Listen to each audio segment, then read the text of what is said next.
xabaar yi nag dañu koy door rek mbir mu doy waar moom la dëkkee ca diwaan bu Kolda daal di yeewoon bu Njóobeen ginnaaw rek ay ñaari xale yi nga xamante ne rek kenn ki atam ci ñaar la toll ka ca topp juróomi at la toll ñoom ñëpp rek ñu bokk ci benn famille lañu daal di gis rek ñu daal di ñàkk seen bakkan ci ab oto yi ci après midi ca koñ ba ñu duppee Njóobeen nekk ca commune bu Kolda ginnaaw constat bi nga xamante ne rek daal dinañ koy def moo di nag seen absence ca kër ga lañ daal di leen nemmeeku ca nemmeeku bi nga xamante ne rek seen i waajur daal dinañ leen koy nemmeeku te gisuñu ko la ñu dem def ab déclaration nag ca police ba faree ca diwaan bu gox ba laata ñu koy gis nag waaye ba ñu demee ba côté 17h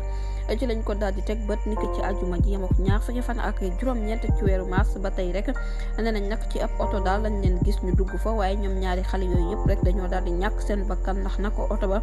dafa tëju woon rapport li ko waral rek moo di we amuñ benn air boo xamante ne rek mënoon nañ ko nooy ginnaaw constat bi nga xamante ne daal di nañ koy def bañ leen daal di gisee ca boobulee oto nag mu mel ni rek oto bi ci jëmee boo xam da doon waaj a tàkk ginnaaw alerte bi nga xamante ne rek police daal dina koy def sapeur pompier yi nag ñëw nañ ca boobulee bërëb daal di def ab constat laata ñuy jël ñi nga xamante ne rek ñoom ñooy niwu xale yooyu yóbbu ko ca morgue ba tey rek bu ñu sukkandikoo ca témoignage yi nga xamante ne rek jot nañ ko ca dëkkandoor ya faree foofu ne nañ nag seen i waajur nekk nañ ñoo xamante ne rek ñu exemplaire toujours rek dañuy veiller ci union seen i njaboot jërë ngeen jëf ci teewlu bi bu leen fàttee abonné bés cloche de notification yi nga mën a am yeneen i xibaar